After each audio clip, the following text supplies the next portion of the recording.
Welcome to the Manager Lab, where we delve into the increasingly dynamic world of talent management. In each episode, we will unravel key insights, break down the most relevant books and articles, and provide actionable tips to optimize your approach in developing and retaining top talent. Stay tuned for a deep dive into the art, science, and strategy of unlocking your team's full potential. Let's enter the Manager Lab. Want to live a happier life? Well, research points to 10 very effective and practical strategies that can make all the difference, even for busy professionals like you and me. This insight comes from the book by Arthur C. Brooke called The Happiness Files: Insights on Work and Life. So the first one is to invest in family and friends. So the research is clear that though our natural impulse may be to buy stuff, we should really invest instead in improving our closest relationships by sharing experiences and freeing up time to spend together. I love the idea that my wife comes up with every Christmas. She asks the kids and asks family members, do we want to make a mess or do we want to make a memory?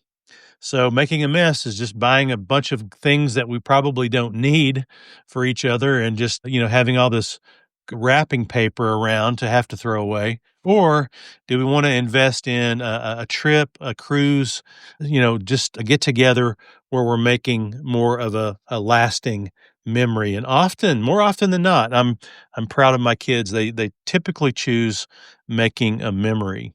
The second one here, join a club. The social capital, quote unquote, that you get from volunteering or voluntarily and regularly associating with other people, whether or not you do so through a formal club or not, has long been shown to foster a great sense of belonging and to protect against loneliness and isolation.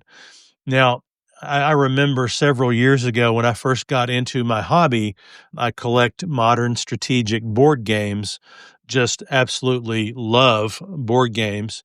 I joined a board gaming club that met, once a week at a local game store. And I can't tell you how much I look forward to, to going there, seeing friends, seeing new faces coming into the hobby, and just having an absolutely super time for 3 to 4 hours on one night a week. It was just amazing. So I really, really believe in that particular concept. Number 3, be active, both mentally and physically. You can make this advice as complicated and expensive as you want to, but if you like to keep things simple, just take a walk. Maybe set up a 30-minute walk every day, or maybe read for 30 minutes, and not for work, not work-related stuff. Read something that you love that's outside of work. Do that every day. I love to get like big, long series of books. I read The Wheel of Time by Robert Jordan. I just started Terry Brooks's epic Shannara series. I'm in the first book of that one, as I'm going to try to read that series over the next year or so. It's, I think, 20-something books. So, and years ago, I read the A is for Alphabet, that series. I can't remember the author's name now, but I just love to get enwrapped and enraptured, I guess, with a series of novels like that. Okay, that was the third one. Look beyond the day-to-day. This might sound impractical if you don't practice religion in a traditional sense, but for the purpose of happiness, religious practices can be understood more broadly as a spiritual or philosophical path. Search for transcendent truths beyond your individual daily life. I mean, this is a huge part of my life. I'm very involved in my local church. I teach on Sunday mornings. I play in the worship band. It's a huge part of my life, and don't know what I would actually do without it. So really believe it's actually the first 4 has hit me really, really strongly. So love that. The fifth one is get physical exercise. This is slightly a souped up version of the third strategy above that we talked about, but your daily walk should be maybe supplemented with a deliberate exercise plan. This is consistent with the research showing that regular exercise of all different types enhances your mood, enhances social functioning.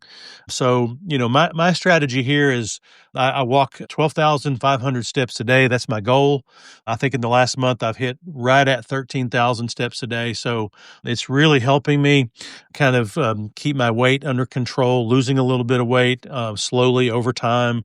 That's working. I've got a new, my wife and I bought bikes that we're starting to ride more now. And that's all just kind of working its way into our routine. And that's when it gets really exciting, is when it starts working its way into routines. Okay. So the sixth one, act nicely. They call this term agreeableness in the article here. It's consistently found to be highly and positively correlated with happiness, and it can be increased relatively easy through practice. So just being nice.